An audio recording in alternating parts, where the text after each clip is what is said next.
qui a eu lieu ce jour-là est un jour historique qui ne peut être oublié. Je voudrais rappeler que, pour la mémoire de ce jour-là, des milliers d'hommes, de femmes, d'enfants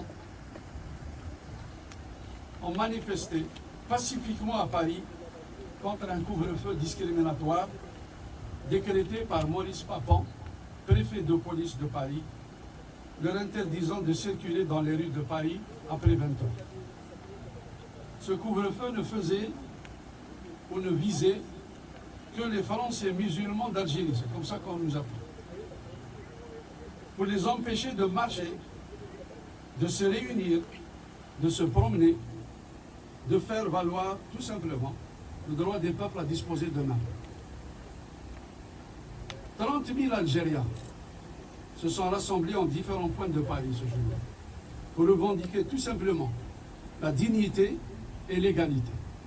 Ces deux principes consacrés de la République.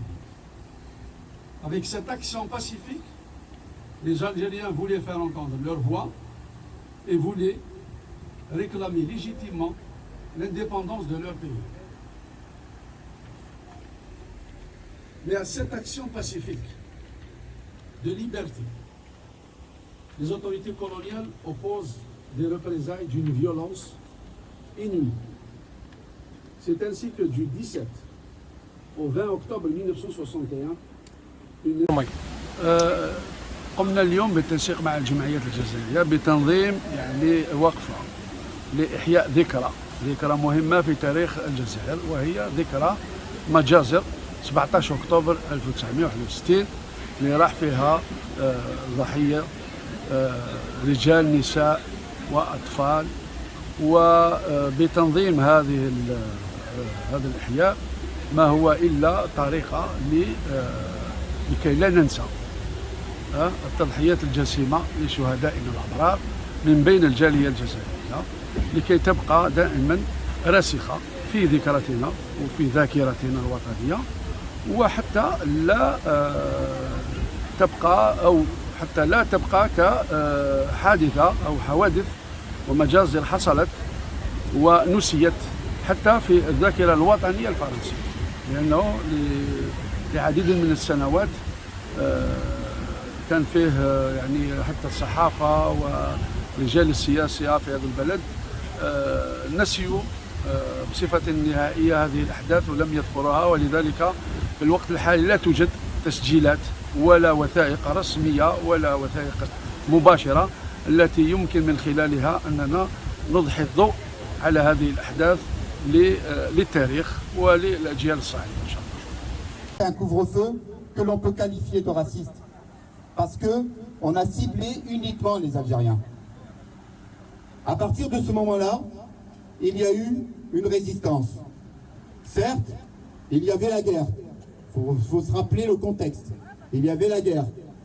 Et le Front de Libération Nationale menait sa guerre aussi bien sur le terrain algérien que sur le terrain français. Il a appelé les citoyens algériens à se lever et à résister pacifiquement, totalement pacifiquement. Des milliers d'Algériens ont répondu à l'appel. Des milliers d'Algériens, d'Algériennes sont sortis le 17 octobre pour trois choses. D'abord, contre le couvre-feu raciste. Deuxième chose, pour la libération. Troisième chose, pour l'indépendance et la fin de la colonisation.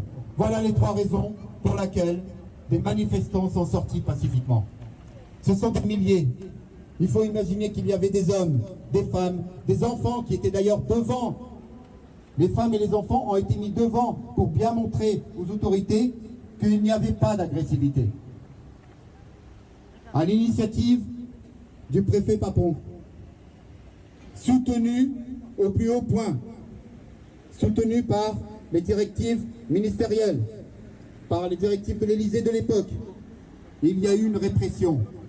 La police a tiré. نحن هنا حضرنا اليوم لنحيي ذكرى 17 أكتوبر 1961 الذكرى 60 لضحايا شهداء الجزائر في نهر السين. لذلك اليوم سررنا بحضور عدة جمعيات وسيادة القنصل لمدينة ليل، وكذلك لنحيي الذكرى معا، ونتمنى مستقبلا يكون حضور قوي كثير من الجالية الجزائرية، ونتمنى إن شاء الله أن يحيي هذه الذكرى بمنصب تذكاري هنا في لا بلاس ريبوبليك في مدينة ليل.